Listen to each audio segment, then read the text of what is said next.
ரொம்ப அழகா திருமூலர் சொல்றாரு. பேரினை நீக்கி பிணம் என்று பெயரிட்டு சூரையங்காட்டிடை கொண்டு போய் சுட்டிட்டு நீரினில் முழுகி நினைப்பொழிந்தனரே. ஊரெல்லாம் கூடி ஒலிக்க அழுதிட்டு பேரினை நீக்கி பிணம் என்று பெயரிட்டு சூரையங்காட்டிடை கொண்டு போய் சுட்டிட்டு நீரினில் முழுகி நினைப்பொழிந்தனரே. ரொம்ப அழகா சொல்றாரு. ஊரெல்லாம் கூடி ஒலிக்க அழுதிட்டு, ஊரெல்லாம் கூடி ஒலிக்க அழுவாங்க. அது என்ன, உங்களை நினைச்சு அழறாங்க நினைக்காதீங்க, அவங்க துக்கத்தெல்லாம் நினைச்சு அழறாங்க. சப்ரஸ் பண்ணி வச்சிருந்த துக்கத்தெல்லாம் நினைச்சு அழறது. அதனாலதான் பாருங்க, யாருன்னே தெரியாத ஒரு கிழவி செத்து போனா கூட கிராமமே ஒண்ணு சேர்ந்துருது பாருங்க. இருக்கும் பொழுது அந்த கிழவிக்கு தண்ணி கொடுத்திருக்க மாட்டார்கள், தண்ணி கூட கொடுக்க மாட்டார்கள். அது மட்டும் இல்ல, யாருன்னு தெரியாது. போன அப்புறம் என்ன பண்ணுவாங்க, ஒரே கூடி சேர்ந்து என்ன பண்றது, அழறது. அது ஆக்சுவலா வேற ஒண்ணும் இல்ல, அழறதுக்கு ஒரு சான்ஸ். அதுக்காக என்ன பண்றது, ஊரெல்லாம் சேர்ந்து உட்காந்து அப்படியே குனிஞ்சு குனிஞ்சு எந்திரிச்சு அதை பாட்டெல்லாம் பாடி, ஆத்தா விட்டுட்டு போயிட்டியே கூப்பிட்டு இருந்தா கூடியே போயிருப்பீங்களா? ஒரு 2 தரம் குனிஞ்சு குனிஞ்சு எந்திரிச்சு அப்புறம் என்ன பண்றது,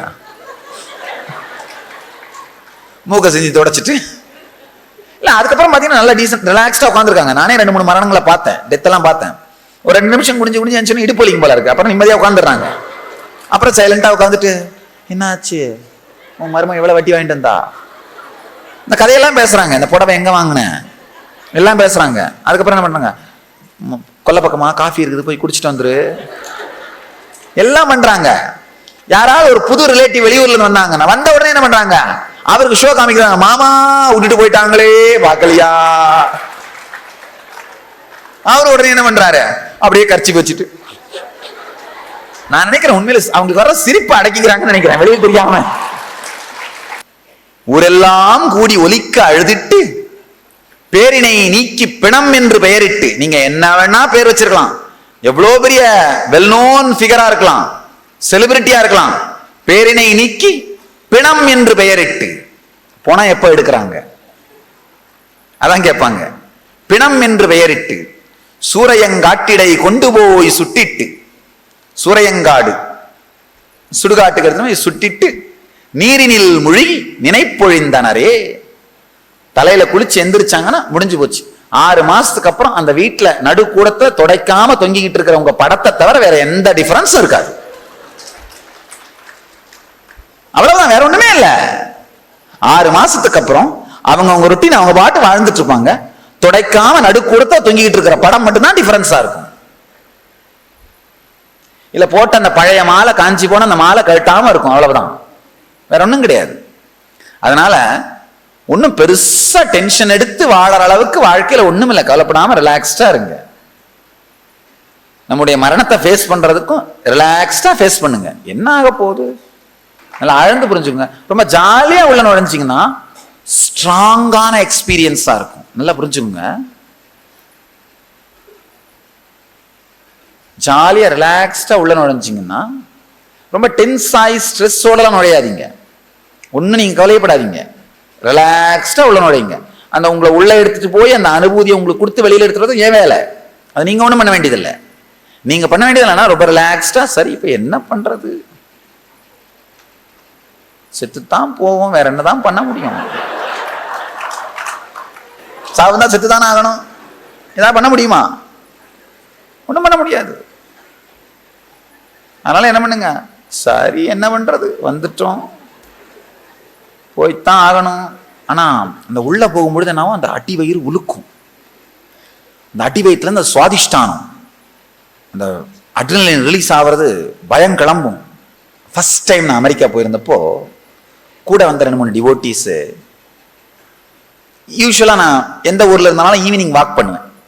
மலையடி வாரமா இருந்தா மலையடி வாரத்தில் வாக் பண்ணுவேன், கடல் இருக்கிற ஊரா இருந்தா கடற்கரையில வாக் பண்ணுவேன். எந்த ஊரா இருந்தாலும் ஈவினிங் வாக் பண்ண போவேன், இல்லை மார்னிங் வாக் பண்ண போவேன். இன்னைக்கு காலையில மார்னிங் வாக் பண்ணி முடிச்சுட்டு வந்துட்டேன். ஏர்லி மார்னிங் வாக் பண்ண போறது என் பழக்கம். யூஎஸ்ல இருக்கும்போது ஈவினிங் கிளாஸ் இல்லாதனால ஒரு நாள் ஈவினிங் வாக் பண்ண போயிட்டு இருந்தேன். மார்னிங் கிளாஸ் இருந்தால் ஈவினிங் வாக் பண்ண போவேன், ஈவினிங் கிளாஸ் இருந்தால் மார்னிங் ஏர்லி மார்னிங் 4:30-5 மணிக்கு வாக் பண்ண போவோம். அன்னைக்கு ஈவினிங் வாக் பண்ண போனேன். பீச்சில் வாக் பண்ணுவோம். அந்த ரோலர் கோஸ்டர், அங்கே ஒரு 90 செகண்ட் ரோலர் கோஸ்டர் நம்ம டிவோட்டிஸ்லாம் கூட வந்தவங்க என்ன பண்ணாங்க, சாமி இதில் உட்காந்தா ரொம்ப நல்லா இருக்கும் சாமி. நான் சொன்னேன், அப்பா நமக்கு எதுக்குடா இதெல்லாம் வேணாம்ப்பா. இல்லை இல்லை சாமி, இல்லை சாமி உட்காந்து பாருங்க சாமி, இதெல்லாம் உங்களுக்கு தெரியாது சாமி. நானும் ஒரு 1/2 மணி நேரம், இல்லைப்பா வேண்டாம் இதெல்லாம் விடு, நமக்கு எதுக்கு இந்த தலைவலி எல்லாம், சன்னியாசிக்கு எதுக்குப்பா ரோலர் கோஸ்டர் விடப்பா அப்படிலாம் நடந்துட்டு இருந்தேன்.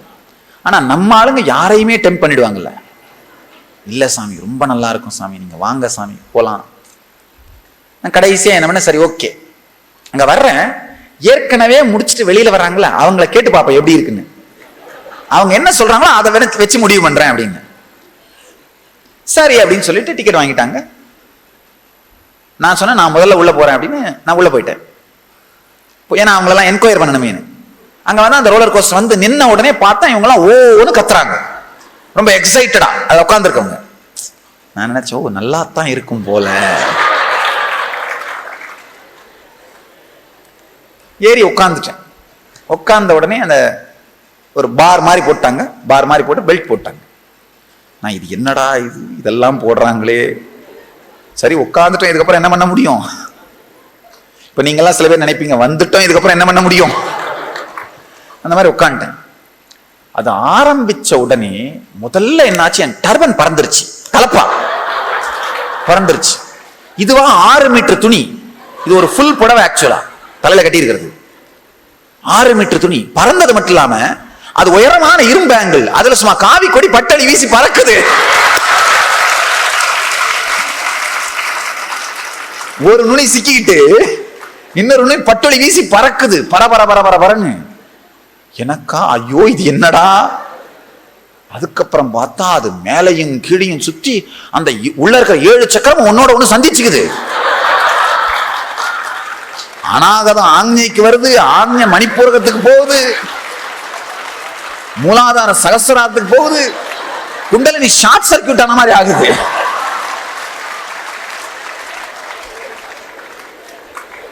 நான் யூஎஸ்ல ஒரு விளம்பரம் படிச்சேன், சூப்பர் டீலக்ஸ் குண்டலினி யோகான்னு ஒரு அட்வர்டைஸ்மெண்ட் பார்த்தேன். அது என்ன, மூலாதாரத்துல சகஸ்ராரத்துக்கு ஷார்ட் சர்க்கியூட் பண்ணி குண்டலினி அனுப்பிச்சிருவாங்களாம் ஸ்ட்ரைட்டா. அது ஒரு சக்கரம் வழியா போக வேண்டியதுல ஷார்ட் பைபாஸ் கனெக்ட் பண்ணிடுறோம் அப்படின்னாங்க. நான் அந்த மாதிரிலாம் நடக்குமாலாம் நினைச்சிட்டு இருந்தேன். இது பார்த்தா எல்லாம் நடக்குதுங்க.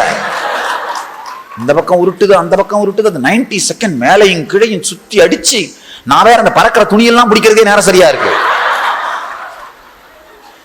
இதெல்லாம் பறக்குது, அதெல்லாம் துடிச்சு பிடிச்சு கடைசியில எல்லாம் சுத்தி வந்து அந்த நின்னா என்ன அறியாம நானும் ஓன்னு கத்தினேன். அப்பதான் எனக்கு புரிஞ்சுது, ஆஹா இது ரோலர் கோஸ்டர் நல்லா இருக்குன்னு கத்தனது இல்லப்பா, நல்லபடியா சேஃபா முடிஞ்சிருச்சேன்னு கத்தனது.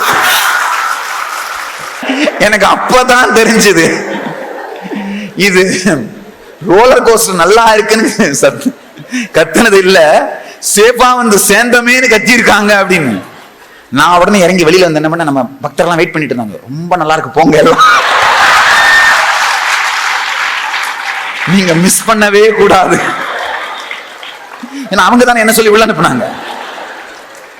விட்டுறலாமா? ஆஃப்டர் ஆல் நான் பெற்ற இன்பம் பெருகை வையகம்.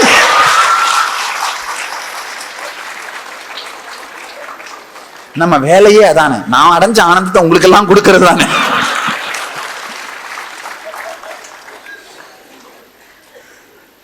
ஒண்ணு வேணாம், ரொம்ப ரிலாக்ஸ்டான ஜாய்ஃபுல்லான மூடோட உள்ள போங்க. உள்ள இருக்கிற துக்கமெல்லாம் பொங்கும், அது கண்ணீரா பொங்கலாம், எப்படி வேணா வெளியில வரட்டும். உங்கள் முயற்சி, உங்கள் முயற்சியை போட்டு நீங்க செஞ்சீங்கன்னா போதும். உங்களால எவ்வளவு முடியுமோ அந்த அளவுக்கு கான்சன்ட்ரேஷனோட நேச்சுரலா என்ன பண்ணுவீங்க, ஒரு 5 நிமிஷம் தியானம் பண்ணுவோம். ஐயோ திடீர்னு மனசு எங்கேயோ போயிருச்சு, பகோடா சாப்பிடணும்னு தோணுச்சு, போண்டா சாப்பிடணும்னு தோணுச்சு, திரும்பி வருவீங்க. அதை பத்தி கவலைப்படாதீங்க, தோணுச்சேன்றதுக்காக கவலைப்படாதீங்க. திரும்பி வந்துட்டோமே ஆனந்தப்படுங்க. திரும்ப தியானம் பண்ண ஆரம்பிச்சுன்னு தோணும், ஐயோ நடுவில் இந்த மாதிரி மிஸ் பண்ணிட்டோமே, கவலைப்பட வேண்டாம். போன மனசு விலகி போனதுக்காக கவலைப்படுறதை விட திரும்பி வந்துருச்சேன்னு ஆனந்தப்படுங்க. 1-2 டிஸ்ட்ராக்ஷன் அங்க இங்க இருந்தனாலும் கவலைப்பட வேண்டாம். இந்த ரெண்டுமே தப்பு. அதாவது ஐயோ மரணத்துக்குள்ள போகணுமேனு பயந்து நடுங்கிறதும் தப்பு, தேவையில்லை. என்னால ஒழுங்கா செய்ய முடியுமா அப்படின்னு உங்களை நீங்களே விமர்சனம் பண்ணிக்கிறது, அதுவும் தப்பு, அதுவும் தேவையில்லை. நடுங்கவும் தேவையில்லை, விமர்சனமும் தேவையில்லை. ஆழ்ந்து உங்களுக்குள்ள போங்க, சாமி ரொம்ப ரிலாக்ஸ்டா உங்களை உள்ள எடுத்துட்டு போறேன். செய்ய வேண்டியதெல்லாம் என்னன்னா, நான் கைட் பண்ண அப்படியே அதை விஷயம் உங்களுடைய உணர்வுக்குள்ள பாருங்க. உதாரணத்துக்கு, உங்களுடைய சொத்து வளம் இழந்து உங்க வாழ்க்கையை வாழணும்னா அந்த பயம் இருந்தா அதை ஃபேஸ் பண்ணுங்க. இப்ப உண்மையில இழந்துட்டீங்கன்னா என்ன பண்ண முடியும்? ஒண்ணும் பண்ண முடியாது. வறுமையில வாழ வேண்டியதுதான், வறுமையில சாக வேண்டியதுதான். அப்போ அந்த வறுமையை பத்தி வச்சிருக்கிற பயம் எல்லாத்தையும் நிஜமாக்கி பாருங்க. வேற ஒன்றும் பண்ண முடியாது. துக்கம்தான், சோகம்தான். இப்ப அது என்னதான் பண்ண முடியும்? என்ன, உடம்பு நடுங்கும், அடிவயிறு கலங்கும், வைத்த பெரட்டும், கண்ணில் தாரதாரியா தண்ணி வரும். என்ன நடந்தாலும் நடக்கட்டும், என்னதான் பண்ண முடியும்? சாமி கைட் பண்ண அந்த அனுபவத்துக்குள்ள ஆழ்ந்து போனீங்கன்னா போதும். ஆழ்ந்து போங்க. படிப்படியா உங்களை ஆழமான அந்த பயத்தினுடைய ஆழத்துக்குள்ள எடுத்துட்டு போய் வெளியில எடுத்துட்டு வரேன் சாமி. பயப்படாம உள்ள போங்க. பயப்பட வேண்டியதில்லை. ரிலாக்ஸ்டா இருந்தீங்கன்னா உள்ள போவீங்க. பயந்தீங்கன்னா என்ன, ரெண்டாவது பயத்துக்குள்ளேயே போக மாட்டீங்க. முதல் பயத்தை முடிச்சு நம்ம தூங்கி போயிடுவீங்க. இந்த விளையாட்டு நமக்கு வேணாண்டான்னு வேண்டாம். ஆழ்ந்து ரிலாக்ஸ்டா உள்ள போங்க. ஆழ்ந்து முழுகுங்க. இன்னொன்னு, இதெல்லாம் கற்பனை பண்ணா நடந்துருமா அப்படின்னு நினைக்காதீங்க. ஆழ்ந்து முழுகினீங்கன்னா தான் இந்த முள்ளை முள்ளால் எடுப்பது போல பயத்தை எதிர்கொள்வதன் மூலமா மட்டும்தான் எடுக்க முடியும். இதுக்குள்ள முழுகினீங்கன்னா போதும். இன்னொரு நல்லா புரிஞ்சுக்குங்க, சாமியினுடைய வார்த்தைகள் அம்பு மாதிரி உங்க மேல விழும். அப்படியே அம்பு மாதிரி உங்க மேல விழும். சக்தி பிரவாகமா உங்க மேல விழும். விழுந்த அந்த அனுபவத்துக்குள்ளேயே போகும். நீங்க செய்ய வேண்டியதெல்லாம் உங்களுடைய மனோசக்தியை யூஸ் பண்ணி சாமி சொல்ற அந்த அனுபவங்களை கண் முன்னாடி கிளீனா பாருங்க. சொத்து இல்லாத வறியவனா இருக்கேன், உண்மையில அந்த வறியவனா பாருங்க. போச்சு, என்ன பண்றது? வறுமையில இருந்தா என்ன பண்ணுவேன்? இப்படித்தான் இருப்பேன். அதுக்கு மேல என்ன பண்ண முடியும்? வாழ வேண்டியதுதான். உங்களுக்கு அன்புக்கு உரியவரையோ அல்லது அவருடைய அன்பையோ இழந்துருவோமோன்ற பயம் இருந்ததுன்னா இழந்துட்டீங்க. என்ன பண்ண முடியும்? இப்போ ஒண்ணும் பண்ண முடியாது. வாழ்க்கை இப்படிதான் நடந்தாகணும். அந்த துக்கம் பொங்கட்டும். இப்ப அவங்க யாரும் போகாம இருக்க போறாங்களா, இல்ல நீங்க போகாம இருக்க போறீங்களா, இல்ல அந்த அன்பு போகாமலே பர்மனண்டா இருக்க போதா? பர்மனண்டா இருக்கிறது பிளாஸ்டிக் ரோஸ் மட்டும்தான். நிஜ ரோஜா உதிர்ந்தே தீரும். அதனால வாழ்க்கையில நீங்கெல்லாம் ஃபேஸ் பண்ற அன்பு சில நேரத்துல உதிர்ந்து மாறி தீர்ந்துதான் ஆகும். இதை தாண்டி ஒரு ஞானியினுடைய அன்பு மட்டும்தான் மாறாதது. அது மட்டும்தான் மாறாதது. சாதாரண மனிதர்களுக்குள்ள இருக்கிற அன்பு மாறியே தீரும். அது மாறியே தீரும். அதனால அன்பிற்குரியவரையோ அல்லது அன்பையோ இழந்துருவோமோன்னு பயந்தீங்கன்னா வேற என்ன பண்ண முடியும்? அந்த பயத்துக்குள்ள போங்க. அவர் இறந்து போனார், இறந்து போயிட்டோம். இல்ல, இப்ப என்ன பண்ண முடியும்? அந்த துக்கமும் மேல பொங்கட்டும். அதாவது துக்கங்கள்ன்ற லேயருக்கு கீழே பயத்தை புதைச்சி வச்சிருக்கீங்க. அந்த துக்கத்தை கிழிச்சு திறக்க தான் உள்ள இருந்து பயம் வெளியில வரும். உள்ள இருந்தது வெளியில வரும். நரசிம்ம அவதாரம் மாதிரி நீங்க அத்தனை பேர் இரண்யர்கள், இரண்யகசிபுகள். அஞ்ஞானம் உங்களுக்குள்ள இருக்க அந்த அஞ்ஞானம் தான் இரண்யகசிபு. அதுக்காக தான் மாலை வேலைக்காக வெயிட் பண்ணிட்டு இருந்தேன். என்னுடைய வார்த்தைங்கிற ஆயுதத்தினால் அடி வைத்து சுவாதிஷ்டானத்தை கிழிக்க போறேன். உள்ள இருந்து பிரகலாதன் வெளியில வந்தாகணும். நல்லா ஆழ்ந்து புரிஞ்சுங்க. உள்ள இருந்து பிரகலாதன் வெளியில வந்தாகணும். அதுதான் இப்ப நடந்தாகணும். பிரகலாதன்ற அந்த பக்தி ஞானி உள்ள இருந்து வெளியில வந்தாகணும். உங்களுடைய அந்த பழைய அஞ்ஞானம்ங்கிற இரண்யனும் அகங்காரம்ன்ற இரண்யாட்சனும் அந்த அசுரர்கள் இறந்தாக வேண்டும். பயமும் துக்கமும் தான் அந்த இரண்யன், வேற ஒன்றும் கிடையாது. பயமும் துக்கமும் தான் இரண்யன். அதனால துக்கம்ங்கிற அந்த லேயரை பிரிக்க பிரிக்க பிரிக்க பிரிக்க அங்க பயம் ஒளிஞ்சிட்டு இருக்கும். இந்த பயத்தை ஃபேஸ் பண்ணோம்னா தானா காணாம போகும். எதையுமே வாழ்ந்துதான் ஆகணும். இன்னொன்னு, இப்ப சாமி கூட இருந்து ஒரு தரம் செத்து போயிட்டீங்கன்னா சாகும் பொழுது சாமி கூட இருப்பேன். எக்காரணம் கொண்டும் தூங்காதீர்கள். நல்லா புரிஞ்சுக்குங்க. கல்வி சாலையில் தூங்கியவன் பாடமிழந்தான், கடையினில் தூங்கியவன் முதலிழந்தான், தியான மண்டபத்தில் தூங்கியவன் வாழ்க்கை இழந்தான். வாழ்க்கையே போகும்.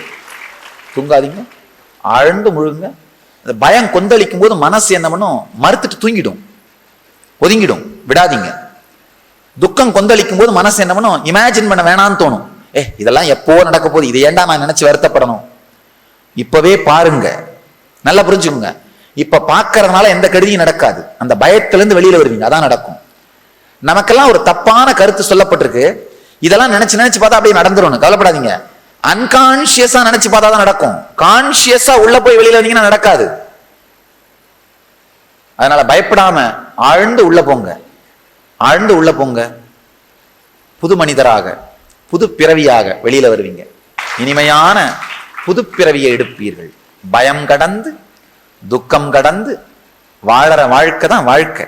பயம் கடந்து, துக்கம் கடந்து ஜீவன் முக்தனாக வாழ்வதே வாழ்க்கை. இந்த ஜீவன் முக்த உலகத்திற்குள் நுழைவதற்காக இந்த உலகத்திலிருந்து வெளியேற, மரணமடைய தயாராகுங்கள். மரணத்திற்குள் நுழையலாம். சாமி அழகா உங்களை கைட் பண்றேன். கண்களை கட்டி நிமிர்ந்து அமருங்கள்.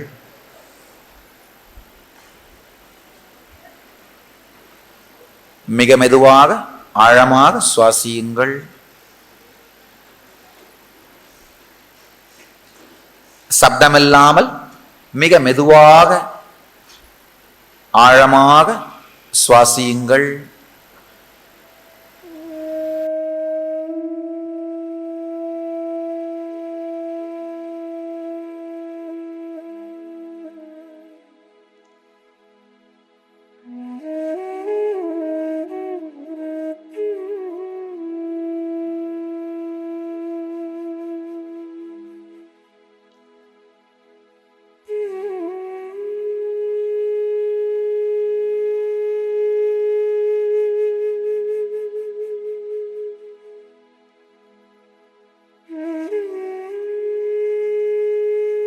ஆழமாகவும் சுவாசியுங்கள்.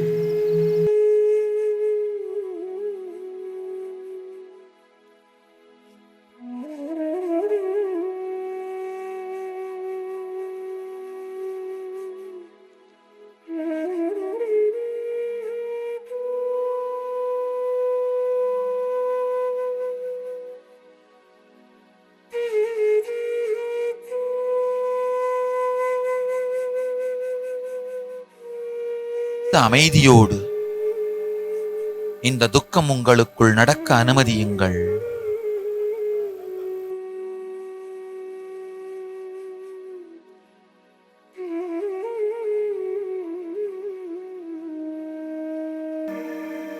எதையெல்லாம் உங்கள் வாழ்க்கையின் சாரம் என்று நினைத்து சேர்த்து வைத்தீர்களோ அதையெல்லாம் இழந்துவிட்டதை மிக தெளிவாக பாருங்கள். செல்வமும் வளமும்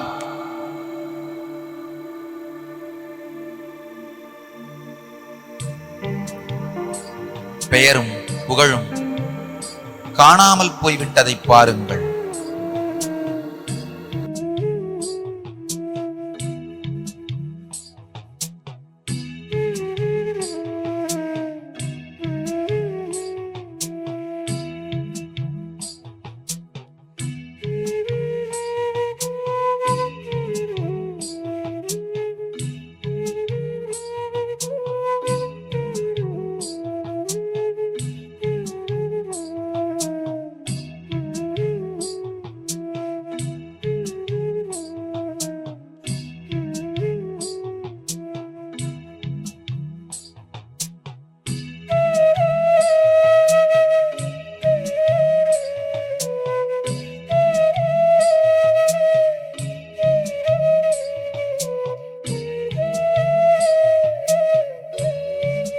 செல்வத்தையும் பெயர் புகழையும் வெளி உலகத்தின் பொருட்களையும் இழந்து விடுவோமோ என்கின்ற பயத்திற்குள் ஆழ்ந்து நுழையுங்கள்.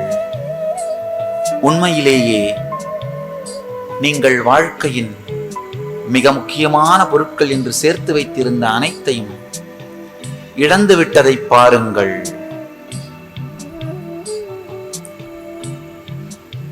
செல்வம், பெயர் புகழ், சுகங்கள் இவையெல்லாம் காணாமல் போய்விட்டதை பாருங்கள். இவைகள் இல்லாத வாழ்க்கையை வாழ்ந்து பாருங்கள்.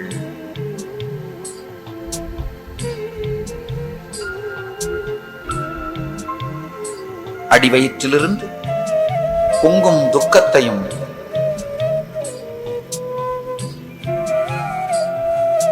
பொங்கும் வேதனையையும் அடக்காமல் அனுமதியுங்கள். உங்கள் சொத்துக்களும் பெயர் புகழும் இல்லாத எதிரிகளால் ஏசப்படுகின்ற, கேலி செய்யப்படுகின்ற வாழ்க்கையை தெளிவாக வாழ்ந்து பாருங்கள். பொங்கும் துக்கத்தை உடலுக்குள் பரவ அனுமதியுங்கள்.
தொடைப்பகுதியும் இடுப்பு பகுதியும் இறந்து விட்டதை பாருங்கள். இடுப்புக்கு கீழ் உடல் முழுவதும் செயலிழந்து விட்டதை பாருங்கள்.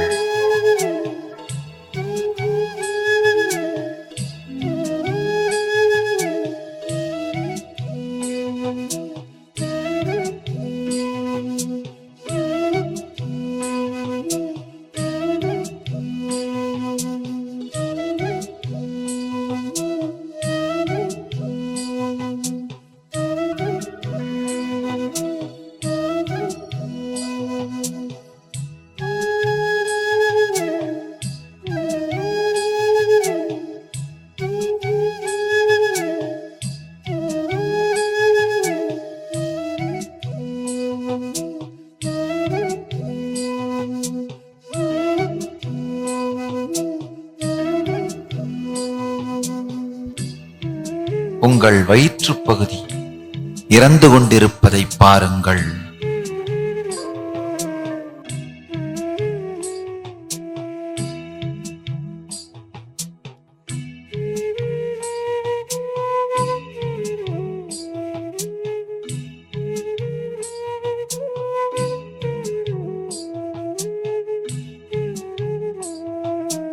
உங்கள் வயிற்று பகுதி இறந்து விட்டது.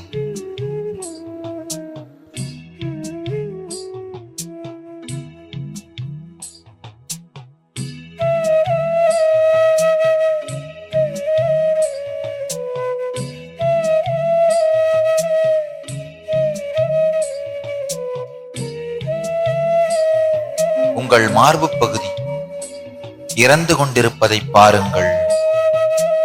உங்கள் இதயம் அடங்குகிறது. மார்பு பகுதியும் இறந்து விட்டது.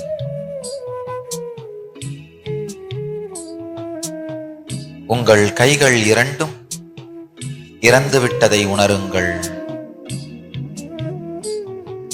உங்கள் கைகள் இரண்டும் செயலிழந்து விட்டன.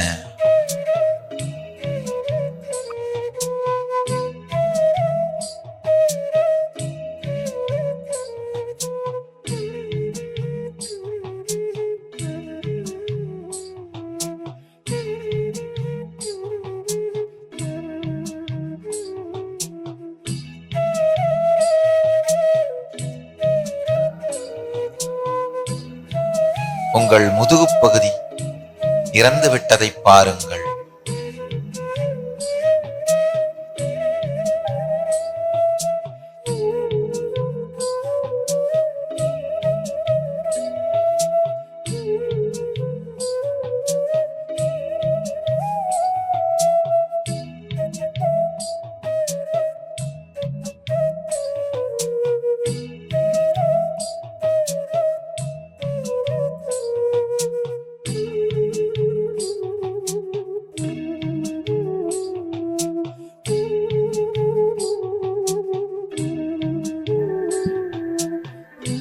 கழுத்துப் பகுதி இறந்து கொண்டிருப்பதை பாருங்கள்.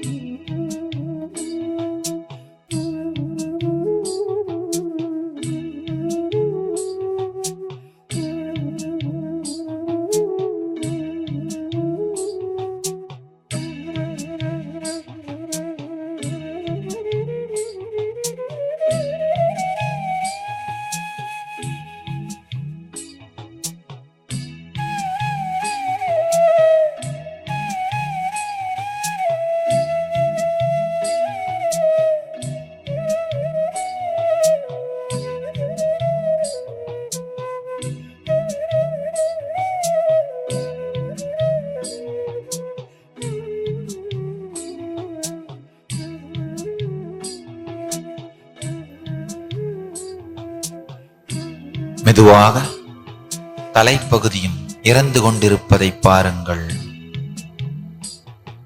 உங்கள் முகம் இறந்துவிட்டது. தலைப்பகுதியும் இறந்து கொண்டே இருக்கிறது.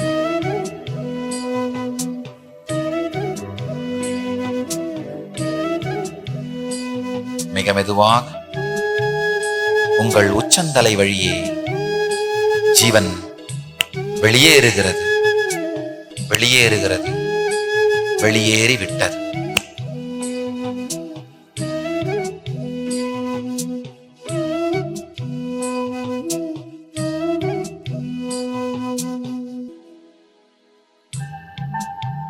உங்களோடு வாழ்ந்த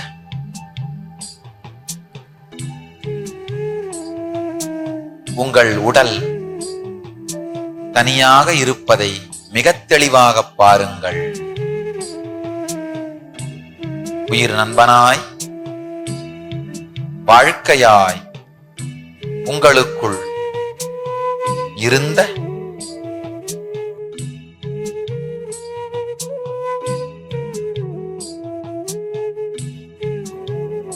அந்த ஜீவனை தனியாக பாருங்கள். உங்கள் உடலை தனியாக பாருங்கள். உங்களின் உற்ற நண்பனாக இருந்த உங்களோடு வாழ்ந்த உங்கள் உடலை தனியாக பாருங்கள்.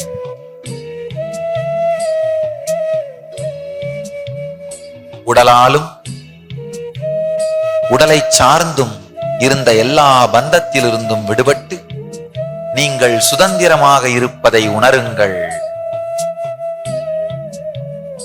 உடலால் ஏற்பட்ட எல்லா பந்தங்களிலிருந்தும் துக்கங்களிலிருந்தும் விடுபட்டு சுதந்திரமாக நீங்கள் இருப்பதை பாருங்கள். உடல் சார்ந்து ஏற்பட்ட எல்லா பந்தங்களிலிருந்தும் விடுபட்டு ஆனந்தமாக நீங்கள் இருப்பதை உணருங்கள். எல்லா கட்டுக்களிலிருந்தும் விடுபட்டு சுதந்திரமாக, நிம்மதியாக, ஆனந்தமயமாக இருப்பதை உணருங்கள்.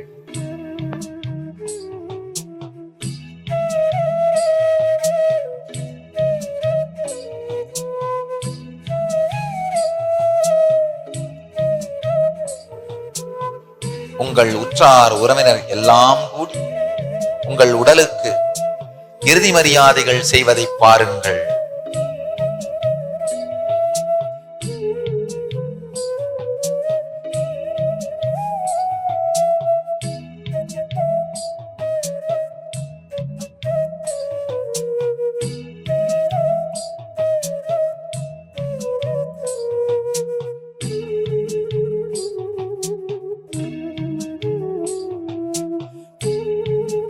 உங்கள் உடலுக்கு உறவினர்களும் நண்பர்களும் இறுதிச் சடங்குகள் செய்து, இறுதி மரியாதைகள் செய்து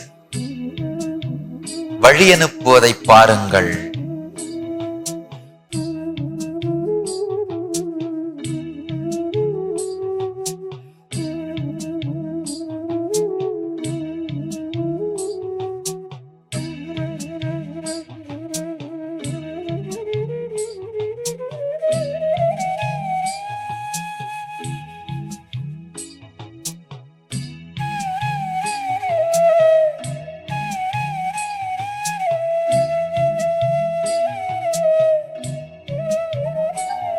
எல்லா இறுதி மரியாதைகளும் அஞ்சலியும் செலுத்தப்பட்டு உங்கள் உடல் இயற்கைக்கு, அக்கினிக்கு சமர்ப்பிக்கப்படுவதை பாருங்கள்.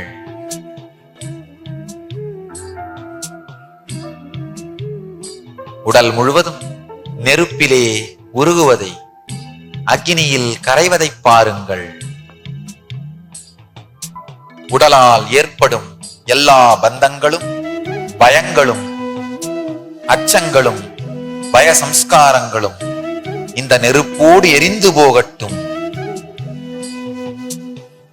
உடலால் ஏற்படும் எல்லா பந்தங்களிலிருந்தும் விடுதலை அடைவீர்களாக.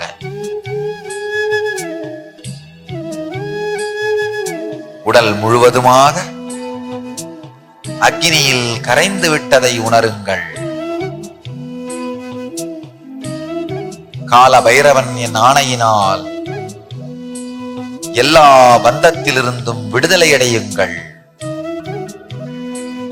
பூரணமான சுதந்திரத்தை வாழ்வீர்களா.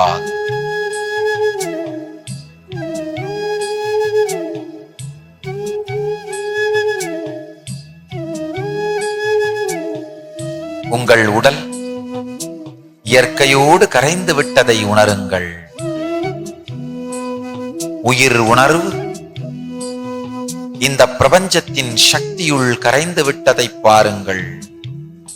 சூரியனை இயக்கும் சக்தியோடு, சந்திரனை இயக்கும் சக்தியோடு, விண்மீன்களை இயக்கும் சக்தியோடு நீங்கள் கரைந்திருப்பதை உணருங்கள்.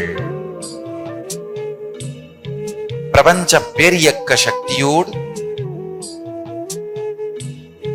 நித்யானந்தத்தோடு கரைந்து இருங்கள்.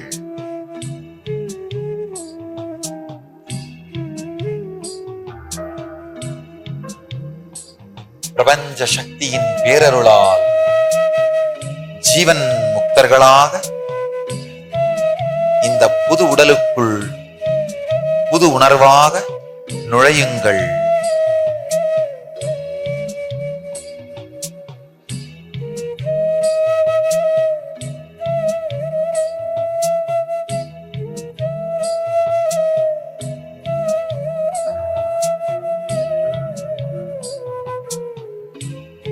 கால பைரவன் என் ஆணையினால் ஜீவன் முக்தர்களாக வாழுங்கள்.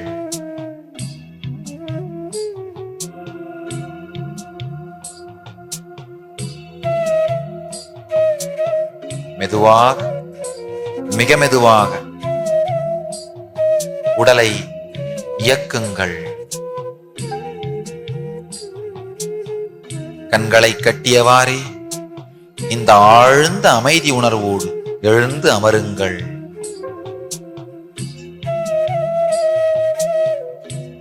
கண்களை கட்டியவாறே ஆழ்ந்த அமைதியோடு எழுந்து அமருங்கள்.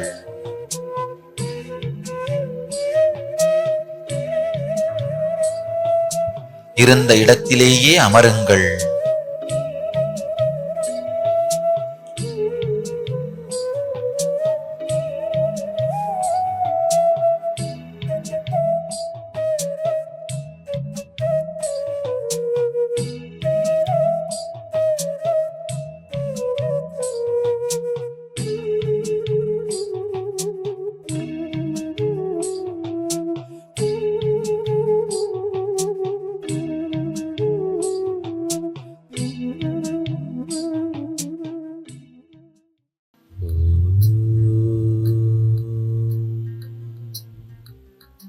நித்யானந்தம்.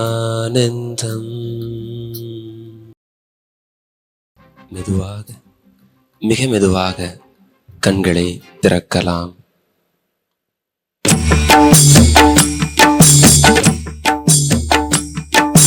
குருவே சரணம் சரணம் நித்ய குருவே